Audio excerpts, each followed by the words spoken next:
Let me now bring on board Mr. K.V. Thomas, the Food Minister of India. Mr. Thomas, good morning. Thank you for joining us. Mr. Thomas, how soon do you think we can expect the final decision on sugar decontrol, and do you expect that this decision can be taken up in the next cabinet meeting? See, actually we are going through the 8 recommendations of the Dr. Rangarajan committee. One among that is the decontrol of sugar. See, it's a very long time the farmers and the sugar industry is requesting us that the sugar should be decontrolled. But we are a commitment to the PDS system in the country.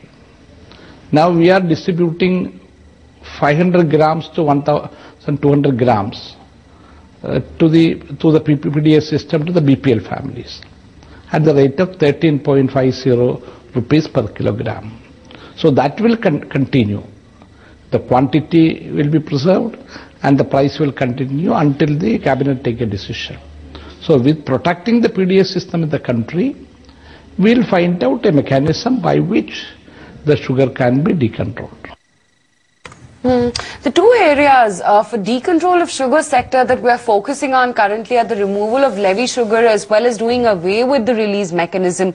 Are you also considering any other proposals from the Rangarajan committee at the current juncture? See, there are other proposals also, just like the jute bags. That proposal we have sent to the Ministry of Textiles because they are handling it.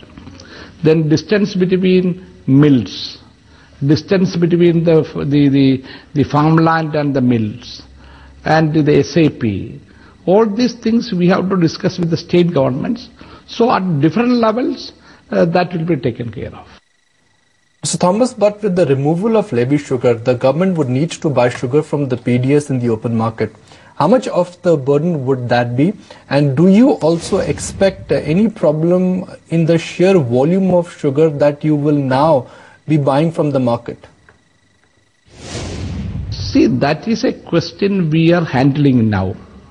As I said in the beginning, that all the states will be protected their sugar quota under the PDS system and the same charges, same price. So regarding how the states can get the sugar from the mills is a mechanism we have to work it out. Now we allow to the states different mills and get the required quantity. Very often states it finds difficult also. Now we will find out a suitable mechanism by which at an appropriate price these states can take the sugar from the various mills, and then how we, Government of India, can compensate them the subsidy component. So, and then naturally government also cannot bear a huge burden on this. So all these things have been discussed very thoroughly, and now the proposals have gone before the cabinet, and the cabinet will look into all these things. But post the removal of release mechanism, will the ministry be keeping an eye on sugar prices? Are there any checks from companies to indulge in profiteering? See, there is a release mechanism. Once it was once in 1 month, then we relaxed to once in 3 months. Now it has gone to once in 6 months. It can go up to once in 1 year. But this is a mechanism with the government. Suppose the price goes up in the open market beyond a particular level, naturally government can intervene. One mechanism is through this release mechanism itself. We can also have this export-import mechanisms also with us. So government has got enough tools with us. If the price goes up in the open market beyond a particular level, naturally government will intervene. But sir, are all ministries on board? Because there were reports of the finance ministry having some concerns. Have all those concerns been resolved? See, always when a cabinet note is being distributed on issues, the different ministries concerned will give their opinion. And whatever opinion they give, see, the parent department will go through that and give their comments.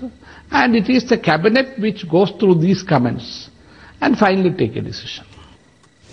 So what about state governments? I mean, do you expect any resistance from them, especially the ones going for elections in the near term? See, this Modernizing committee had a lengthy consultation with various stakeholders, including the state governments, producing states and the consuming states. So that after consultations, only the Modernizing committee has given recommendations, and it is on the basis of the Modernizing committee's recommendations. These eight recommendations we have examined, and we have given our proposals. So, Mr. Thomas, is there any move on the cards as far as MSP or SAP prices are concerned for different crops now? No, the MSP is decided by the CSCP. We got an institution called CSCP which look into it.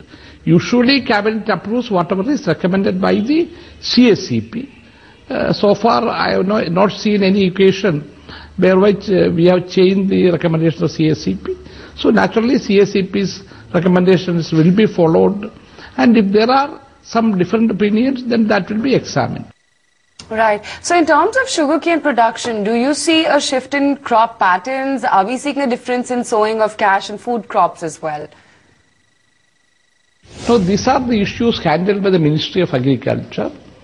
What I could understand in the case of sugar, the cane sugar, we should have, our productivity has to improve, our method of farming has to improve. On this, Ministry of Agriculture has got various schemes, and we will support the Ministry of Agriculture on various schemes they are bringing by financial assistance. And there is a sugar development fund. Sugar development fund can be used both for modernizing the sugar mills as well as for improving the farming sector.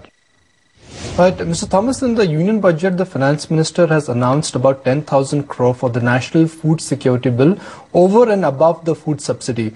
Now, you've said in the past that 20,000 crore will be required, while some economists believe that close to 40,000 crore may be required. Do you believe this figure could be revisited? See, everybody knows the mechanism how the budget works. Once the budget accepts a plan, then expenditure will be controlled. Now the Finance Ministry has been very benevolent.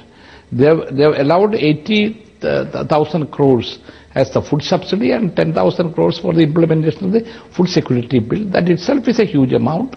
And if we need more, we will find out mechanisms. But once it is included in the budget, we need not worry much about that. The existing food subsidy has been lowered from the earlier 85,000 crore rupees to 80,000 crore rupees for 2013-14 budget, or rather 2013 and 14 budget as well. Is this enough, or is it under provision for, according to you? No, everybody knows how this budget works. Last time it was 65,000 crores. They said we have spent more than that. So there is nothing serious about this thing. These are some this budget mechanisms which are working in the country for a quite long time. I am not at all worried. I am thankful to the Ministry of Finance for all the assistance they are giving throughout these years, because ours is one of the department which needs a huge financial assistance in the form of subsidy. And finally, Mr. Thomas, given that food subsidies account for close to half of the total subsidy cost, are you looking at non-monetary means for improving the reach of the food subsidy program? A planning commission itself have very categorically clarified that food subsidy is one which has to get priority. It is true that there are large number of schemes which are being subsidized, and government or the country cannot afford that, looking at the international financial crisis. But Planning Commission Deputy Chairman Mr. Modernizing Ahluwalia was clearly said that on food there will not be any scarce for the financial assistance. Mr. Thomas, really appreciate you taking the time out and joining us on ET Now today.